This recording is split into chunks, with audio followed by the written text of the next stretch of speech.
Good evening. This is Akashvani. I'm Anuja Kumar with the news at 9.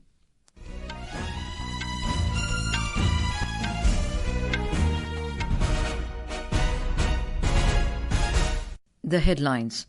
India's aspiration is to expand its contribution to global space economy to 10% in next 10 years, says ISRO Chairman Dr. S. Somanath. Prime Minister Narendra Modi to share his thoughts with the people in Mann Ki Baat program on Akashvani at 11 tomorrow morning. President Droupadi Murmu says all doctors should dedicate a few years of their professional life to rural areas. India slams Pakistan at UN Security Council for misinformation tactics on Kashmir. New Delhi expresses deep concern about escalating situation in West Asia and its ramifications for peace and stability in the region. India beat New Zealand 3-2 in a thrilling shootout to secure bronze medal at Sultan of Johor Cup junior men's hockey tournament in Malaysia. And in cricket, New Zealand clinched the 3-match series, beating India by 113 runs in second test in Pune. And now the news in detail. Indian Space Research Organisation, ISRO Chairman Dr. S. Somanath has said that India's aspiration is to expand its contribution to global space economy to 10% in the next 10 years. Delivering the Sardar Patel Memorial Lecture 2024 on Indian Space Odyssey in Search of New Frontiers in Akashvani's Rang Bhavan in New Delhi today, Dr. Somanath said that currently India's contribution to global space economy is just 2% and the country wants to expand it.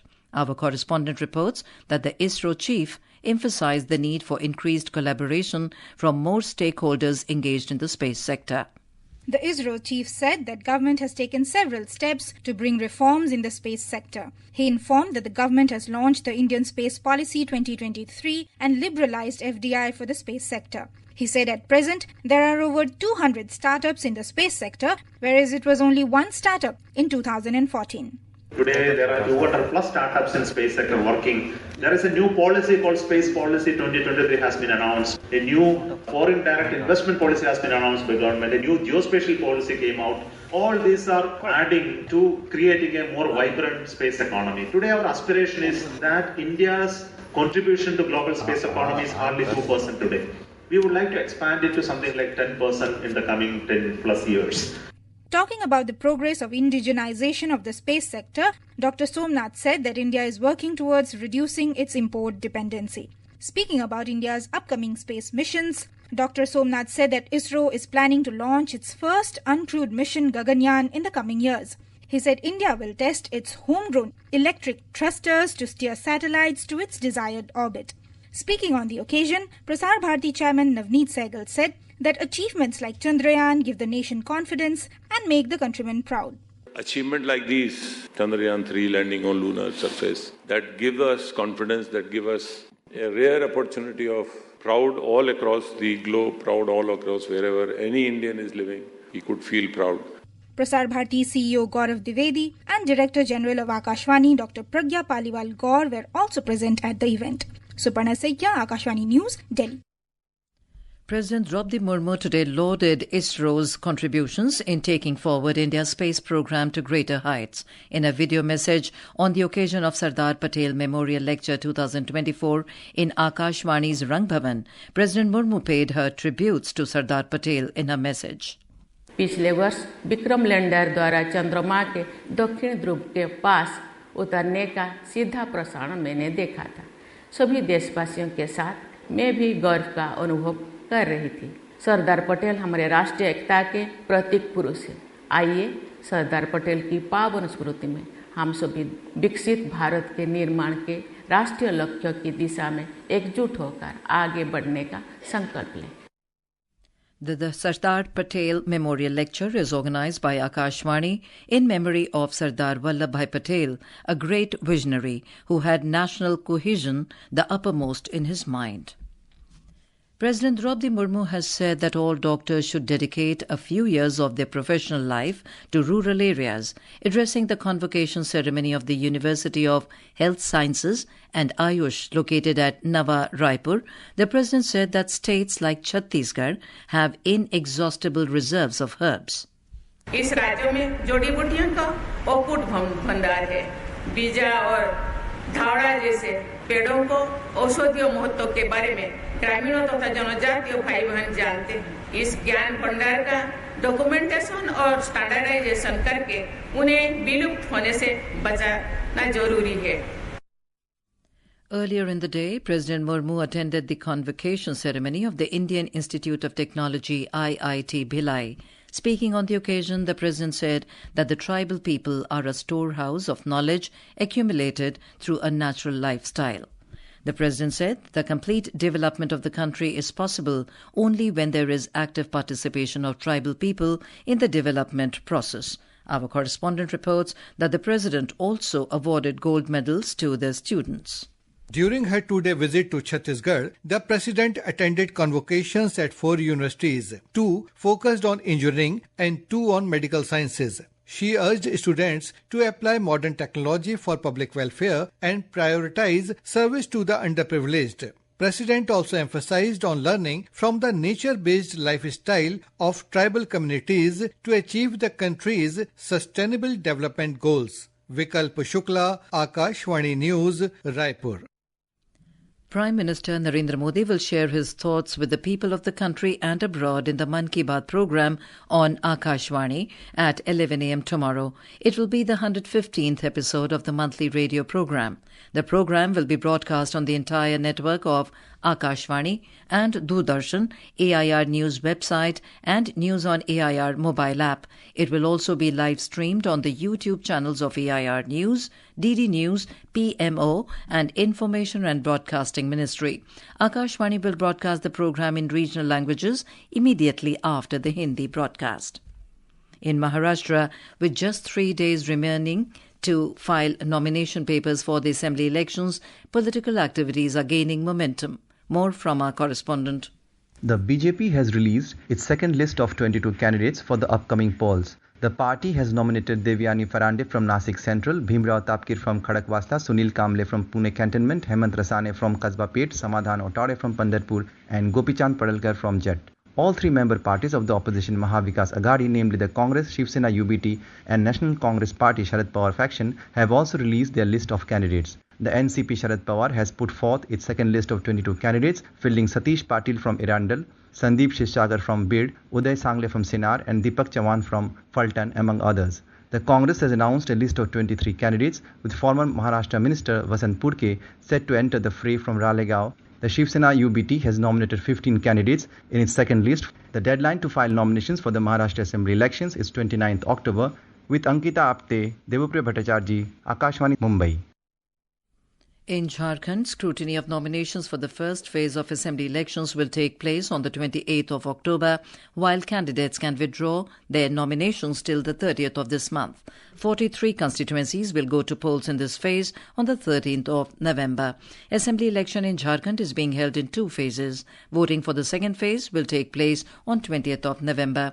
Meanwhile, State DGP Ajay Kumar Singh said that a joint operation will be launched against Maoists in the bordering areas of 5 districts. He said this step has been taken in view of the assembly elections in the state. हमारे field level के officers हैं वो भी इसमें शामिल थे, zonal IGs, डीआईजीज और SPs, उन सबका भी ये कहा गया कि वो अपने अपने जो काउंटर पार्ट्स हैं दूसरे राज्यों में उनके साथ अधिक से अधिक बैठकें करें ताकि जो भी चुनाव से रिलेटेड काम है, जितने काम का ये अब इसमें वर्णन किया गया है उसमें और तेजी आए. This is Akashvani giving you the news. For quick news updates around the clock, follow us on our X handle at AIR News Alerts. And for details of stories and more, log on to our website www.newsonair.gov.in and download the News on AIR app. India slammed Pakistan for raising the Kashmir issue at a United Nations Security Council debate, calling it despicable and a mischievous provocation based on its tested tactics of spreading misinformation. During the UNSC debate on Women Building Peace in a Changing Environment, India's permanent representative to the UN, Parvathaneni Harish, delivered a strong right of reply against Pakistan. He criticized Pakistan's attempt to bring up Jammu and Kashmir at the forum, accusing it of political propaganda in an inappropriate setting. It is despicable yet entirely predictable that one delegation has chosen to indulge in mischievous provocation based on their tried and tested tactic of spreading misinformation and disinformation. It's completely misplaced to indulge in such political propaganda at this important annual debate. Israel has carried out precise and targeted airstrikes against Iran on Saturday morning, marking a significant escalation in regional tensions following Tehran's missile attack on Israel earlier this month. The Iranian military confirmed that 2 soldiers were killed in the strikes, which targeted military installations across 3 provinces. The situation remains volatile, with Israel reporting that the Iranian-backed Hezbollah fired approximately 80 rockets towards Israeli communities today. India has expressed deep concern about the escalating situation in West Asia and its ramifications for peace and stability in the region and beyond. New Delhi reiterated its call to all concerned to exercise restraint and return to the path of dialogue and diplomacy. The External Affairs Ministry said in a statement that the ongoing hostilities are to nobody's benefit, even as innocent hostages and civilian populations continue to suffer. It added that Indian missions in the region are in contact with the Indian community. In Odisha, the severe cyclonic storm Dana has badly damaged agriculture and property in the coastal districts of Bhadrak, Kendrapada, Balasore, Mayurbhanj and Jagatsinghpur. More from our correspondent. Thousands of hectares of agricultural land are submerged in water, and standing crops in 1.75 lakh hectares have been severely affected by the impact of Dana. A central team will soon visit the affected areas to assess the crop loss and submit a report. The severe cyclonic storm has also caused extensive damage to several houses. Many villages are still marooned in rainwater and cut off from the mainland. Incessant rains over the last few days caused by Dana have raised apprehensions on flooding in low-lying areas of Mayurbhanj and Balasore districts. The Odisha government is carrying out rehabilitation and restoration works on a war footing. With report of Prakash Das from Bhubaneswar, Shagun Chopra for Akashvani News. The centre today appreciated the efforts of Punjab, Haryana, Uttar Pradesh and Delhi in reducing the cases of paddy stubble burning and advised them to work towards Mission Zero burning. An interministerial meeting to address the issues of crop residue management was co-chaired by Agriculture Minister Shivraj Singh Chauhan and Environment Minister Bhupendra Yadav in New Delhi.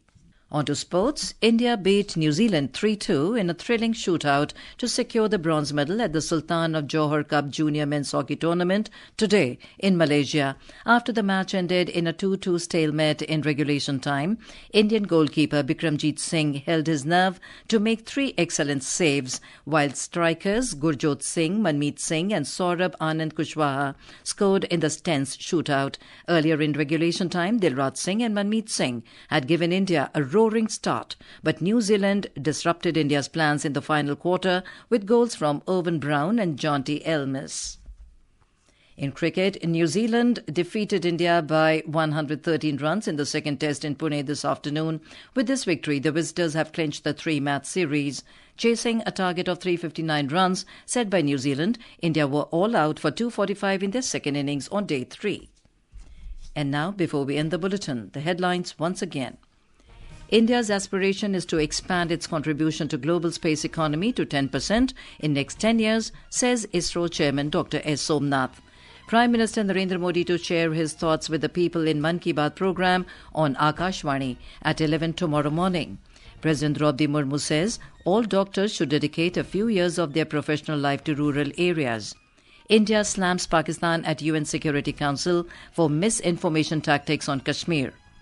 New Delhi expresses deep concern about escalating situation in West Asia and its ramifications for peace and stability in the region.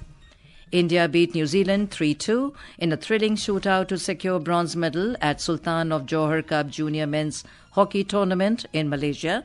And in cricket, New Zealand clinched 3-match series, beating India by 113 runs in second test in Pune. That is all in the news at 9. Good night.